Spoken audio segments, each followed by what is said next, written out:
Cue the obligatory, it's gonna be May. It's officially the beginning of the month, so let's talk about all of these 6 books that I read in April and what I rated them. I also never posted, because that's so cute of me. I filmed and never posted my March reading wrap up, which I read 9 books in March, so if you want to see that, I did include it at the end of this video. Let's just hop into it. I read 6 books in April. I'm having a hard time grasping that we're already in May, like that's freaking me out. Despite my only reading goal of the year is to go through my physical TBR, aka get through a dent in my bookshelf, I read, I don't think, a single physical book this month, so great, we're off to a great start. Last month I killed it though. It's called Balance. The first book I read last month was Say You'll Remember Me by Abby Jimenez. This is her new release, and I actually apparently have an unpopular opinion with this book, and I rated this a 5-star, and honestly most of her books tend to be in the 4.5 to 5-star range for me of the ones that I've read so far. This one was no exception, and I'm shocked. I'm actually shocked at the discourse online about this book since it, because I tend to go into my books blindly. Granted, this was a new book, so there wasn't like a ton to look at before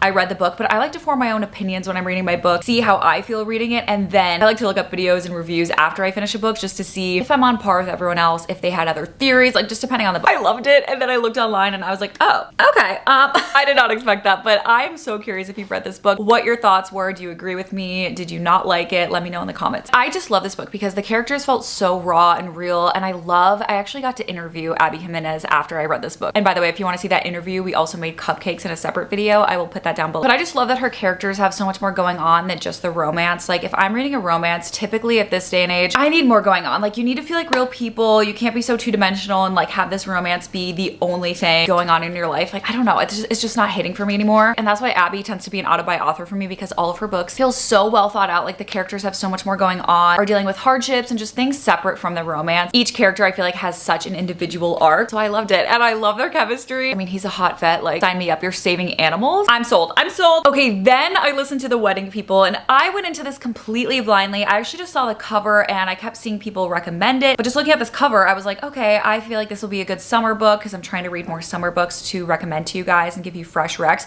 Well, no, I was sorely mistaken. Now listen, I guess it could be a summer book. It definitely has those vibes, like they're on vacation or at a resort because one of the girls is getting married, but the book definitely starts off so dark. Like this girl just shows up to this resort and there's a different wedding going on, and the reason why she is there took me out. That's all I'm gonna say. I feel like you should go into this blindly, although I don't know, I don't want to say that because I feel like you definitely should look up content warnings before you decide to read this, but I will say I personally went in blindly, and I'm really glad that I did, because I had no idea what this book is about, where it was going. From the beginning, from listening to this book, I saw this being played out as a movie. I don't know if this is being adapted, but I need to look into that, because if it's not, this needs to be picked up immediately, because I feel like this would be such an incredible film, and I'm just dying to see it on the screen. This was such a fun story, something so unique. I love the fresh idea. I love that it was something different. I just could not get enough of these characters and their dynamic. Absolutely love this book. I will be thinking about this for a long time, and I feel like this is gonna easily be one of my top reads of the year. Then I read Wild Dark Shore. We actually read this for my book club. Again, I will put my book club Patreon in the description box if you want to join us at any time. We're actually reading The Paradise Problem by Christina Lauren this coming month, so definitely come and join us. Hello, little oh my god, that little tail wag, stop it. That was the cutest little thing. Where was I? Oh yeah, Wild Dark Shore. Okay, so we read this for my book club, and I had heard really great things about this book. Again, I like to go into most of my books blindly. I knew nothing about this, although I did hear that it was a psychological thriller. Honestly, wouldn't say this was a psychological thriller. I didn't get that vibe. I mean, I understand where that's coming from, but I felt like that, I don't know. This, to me, I gotta be so honest, this book I'm having trouble rating because kind of more of the genres that I don't like, and it kind of reminded me of a book that I would have been assigned in school to read. And it's not that that would be a bad book by any means, but for some reason I feel like all the books that I was assigned reading in school were really slow. Like there wasn't one that I just jumped into and was like, oh my god, this is fantastic, I'm immersed, I'm so obsessed with this story.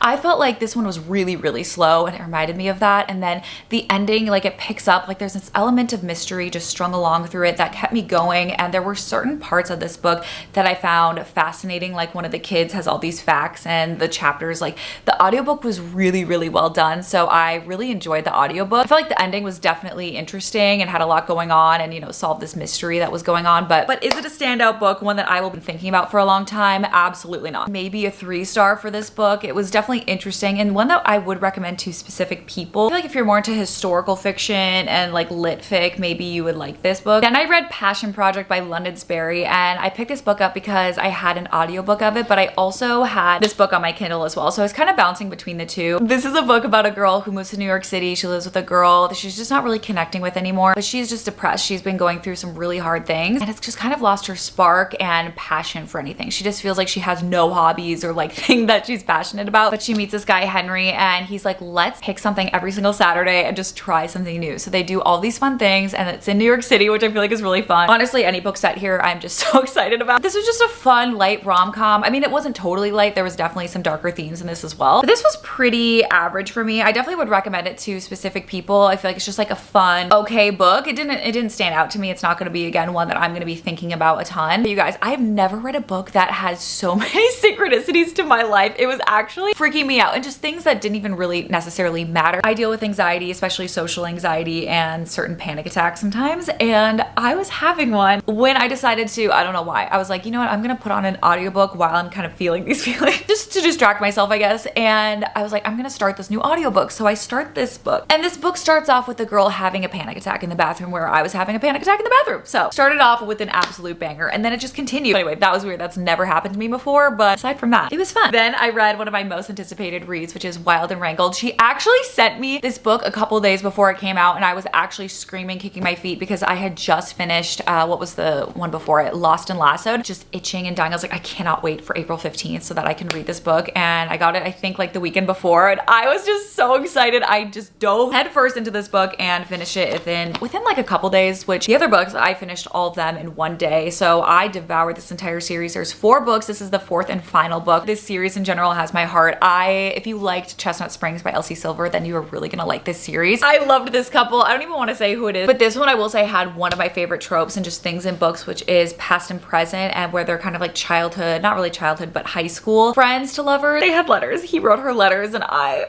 loved it. I loved it so much. They're so cute. So if you need a good summer series to start that you will literally binge so fast, I actually sent this entire series to a girl in my book club because I was raving about it so much and I was like, you need to read this. So the Sisterhood of the Traveling series. Well, there's just something about a cowboy romance. And the last book I read this month was actually an audiobook, and this was The Summer of You and Me by Denise Hunter. I've just been on my audiobook grind lately. I feel like I've just been walking around so much, especially now that it's nicer out. But again, I started this as an attempt to read more summer books just so that I can give more recs for you guys. And unfortunately, this one fell short for me. So I feel like this one was, I don't know, maybe like a 2.8 out of 5 stars. I was really interested in this at first. It starts off with a girl who is a widow and she goes back to her late husband's family like summer house so that their kid can spend time with their grandparents, be back to where they like all fell in love back in the day. And she's at this carnival when she sees her late husband. Like she sees him, but he looks younger and she's like, oh my God, that's my husband. Tries to chase him down, can't find him, and then calls up her late husband's brother and she's like, I know this sounds crazy. I know I have seen him before and it hasn't been true, but I swear I see him. The brother is like, okay, we have been down this road before, but he decides to help her. The story unfolds from there and it's this whole summer of them trying to find this guy. Is he even real? And I was definitely interested. Like it sounded kind of like a movie I would have watched in the early 2000s, kind of like Nicholas Sparks era. And I felt like it could have had a lot of potential, but I do feel like it dragged quite a bit for me. Like the whole middle, I was like, oh my God, like where are we gonna get something happening? I don't know. There's a romance in there. It definitely was a little, I don't know. But what I thought was gonna happen from the beginning pretty much came true. But there were certain things at the end of like the plot twist that were so far-fetched that I was like, this is kind of taking me out. Like I can suspend my disbelief in my books. But I felt like the ride was so slow that once the plot twist came and they were so insane that I was like, really? We did that? I don't know. It was just kind of crazy. It was kind of crazy and I don't know. I feel like there's just better books that I've read, better summer reads that I will hopefully be able to recommend to you guys soon. And I am continuing to read some. So if you've read any summer books that you love, it doesn't have to be like a summer in the title kind of book, but just something that you read in the summer that you just absolutely loved, devoured it so fast, then let me know in the comments because I'm always looking for it. There you have it, you guys. Those are the 6 books that I read in April. And also if you want to see the 9 books that I read in March, oh my God, that's insane. I will include the footage after this. I actually filmed that with a different camera and no microphone. So if it looks and sounds different, my bad. It is.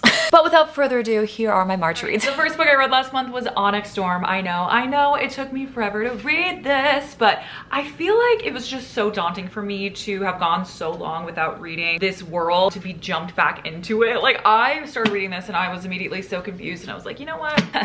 This is a problem for another day. I'll be honest, it did take me a while to like get myself back in the move and the groove But I will say, once I finally dedicated myself back to reading this and also listening to it on audio, I feel like that helped me so much, because these books can get a little dense and I feel like there's so much going on that, I don't know, I feel like it's just better on audio. With that being said, I did enjoy this. I gave this a 4-star. I think I like this more than Iron Flame, but less than Fourth Wing. As always with this series, I feel like I'm super invested and intrigued by the end, and then I'm just left with this massive cliffhanger. I think this cliffhanger wasn't as crazy as the past two, but that said, I'm still really excited for the rest of the books to come out, although we have years to wait, so love that for us. But then I read one of my favorite reads of the year, and honestly probably ever. This is The Favorites, how fitting, by Lane Fargo, and this is an easy 6-star for me. I don't remember the last time I gave a book 6 stars, but I genuinely don't know how I'm gonna top this book, you guys. It was actually one of our book club picks of the month. I cannot wait to discuss this with my book club, because I feel like we all, by the looks of our group chat, are giving this 5 stars. I've been describing this book as very Taylor Jenkins Reid coded, specifically a mix of Seven Husbands, Daisy Jones, and Carrie Soto Is Back. It has that interview documentary style with a ton of different characters and their point of view that are giving commentary for things that happened in the past, but our main characters are ice dancers, ice skaters going to the Olympics. This is so good. This has everything I want in a book. The chapters themselves are so incredibly short, so if you're in a reading slump, this is the perfect book to get out of it. It has ice skating, it has a romance, so much drama and scandal. Everything that could go wrong is probably gonna go wrong, and right when you're rooting for the characters, just something will pop up and it's so frustrating. Like, I wanted to just throw my book against the wall so many times in the best way. I was so invested in these characters and the story. I loved it so much. It was one of those books that I immediately finished and I was like, no, not on my watch. Like, I need 400 more pages. I do not want this to end. Like, I immediately wanted to restart this book, and this is one of those books that I wish I could reread for the first time again. It is that good. I've been getting all my friends to read this as well, or at least trying, and this is also so incredible on audio. It might be my favorite audiobook I've ever listened to. I kind of bounce back between reading this and listening to it. Each character in the audiobook has a different voice, which I just think is so fun. I could literally talk about this book for hours. I am so obsessed. The only book I read on my Kindle this month was Sky Then Sparrow, which is the 3rd book in the Ruinous Love trilogy by Brynne Weaver. So if you do read this book, definitely make sure you read the rest in the series, which is Butcher and Blackbird and Leather and Lark first, which, by the way, I love them so much. Like, Butcher and Blackbird was one of my favorite reads of last year. This is one of those series that I just loved as a whole. I think the 3rd book was my least favorite of the 3, but honestly, like, again, as a whole, I really enjoyed this series. But I would give the 3rd book a 4-star, and I also listened to part of this on audio. Again, all of her audiobooks in this series are so fantastic, and I think they're all on Spotify Premium, so definitely check it out. Next, I read An Arc of All We Lost Was Everything by Sloane Harlow, and last year I read her debut book, which was Everything We Never Said, and I absolutely love that book. Like, I recommended it in my reading slump, like books to get out of a reading slump video. It's another book that's technically kind of a dark romantic thriller. This is a YA, but it doesn't really read like one. The characters are definitely younger. They're in like high school, early college, but I don't know. I feel like of other YA books, this one definitely felt a little bit older. But this book follows River, whose entire life turns upside down when her house gets on fire, completely burns down. She loses everything, including her own father. Her mother's out of the picture. Her boyfriend of a long time just decides to break up with her out of nowhere, and she's just going through it. But her best friend sets up a GoFundMe for her just to help her rebuild her life. And one day someone anonymously donates $2 million to her GoFundMe. So once again, her entire life is turned upside down, and the story unfolds from there. Like, who donated to her? What's the meaning behind it? We also get a romance in this. Ate this up. Again, short chapters and a pretty short book overall. Next, I pulled The Unraveling by V. Keeland from my bookshelf, and this is a book that I've also had on my bookshelf for quite some time, and as you guys know, I am trying to go through this. This one unfortunately fell pretty flat for me. I have like some good things about it, some not so good things. So overall, I think it's like a 3-star for me. It just like doesn't really stand out. I honestly don't even remember the plot. I don't even think about this book, but I found my review of it, so I did read it. This is about a New York City psychiatrist who paths cross with this man who she unfortunately has a tragic connection with, and he ultimately becomes her patient. This book has tons of stalking and like unhealthy obsession, low-key giving kind of Joe Goldberg vibes. She genuinely had me so stressed at things that she was justifying. I'm like, girl, please. What I liked about it was I flew through this. It's a super short book. I think it was under 300 pages. I started it one night and finished it the next day. So very fast-paced thriller, very short chapters. I just remember it fell super flat for me. Like, I guessed all of the twist except for one minor part. So for me, it was just okay, but I feel like a lot of people would like this book. So many people rate thrillers in a 3-star range because you either just really guess the twist and they're super obvious to you, or they're not. And to me, that's what makes a good thriller, is like, I want to be just totally blindsided, and it can be so far-fetched, but if I'm having a good time, again, I will love it. If it's on your TBR, definitely still give it a go, and it may be for you. But then I found one of my favorite, if not my favorite series of all time, and that is the Rebel Blue Ranch series. I cannot believe how fast I read these books, you guys. The first 3 are already already out, and the fourth one, Wild and Wrangled, comes out I think April 15th, so soon. I'm so excited. But I devoured these 3 books, you guys, within 3 days, which is absolutely unheard of for me. Like, I normally read 3 to 4 books max in an entire month, and like I don't even know how I read 9 last month. That's absolutely insane of me. Literally so obsessed with all of these. The first book is done and dusted. This is 4.5 stars. It follows Emmy and Luke, and this is brother's best friend. Absolutely ate this up. I love a small town cowboy romance, and also the spice is absolutely immaculate. If you like Chestnut Spring series by Elsie Silver, this is super similar. Like this entire series in general, with just the found family and how the characters connect. It's just so good. And the second book is Swift and Saddled, also 4.5 stars. She comes to this town, she sees this guy, and they immediately just like hit it off at a bar. They hook up, only to find out the next day that he is actually her boss. So she puts an end to it, but their chemistry is absolutely undeniable. Can they stay away?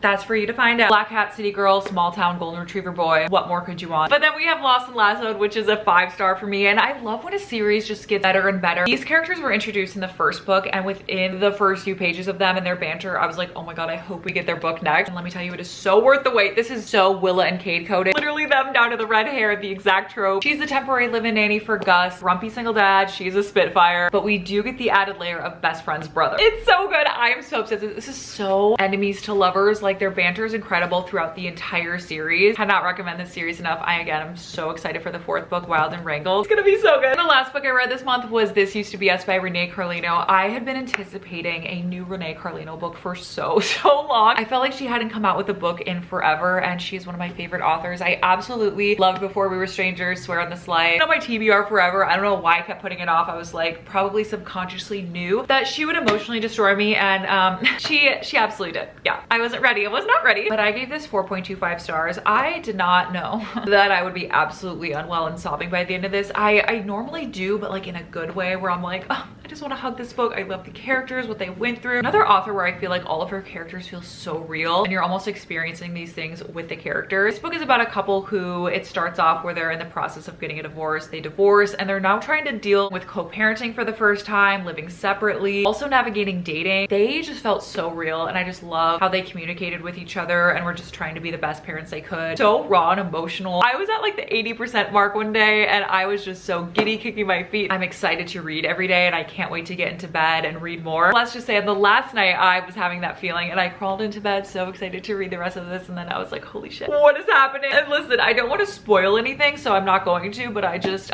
was unwell. That is all I can say. But those are the 9 books that I read last month. Again, I can't believe I read that many books last month. I think a lot of it is because I've been painting a lot and doing other things. I was packing orders. I had a lot more time last month to also listen to audiobooks, which definitely helped. So we love that. Discovered so many good books. I felt like I had such a good reading month. Dying to know if you've read any of these, what your thoughts were, and also what you read last month. Love you guys.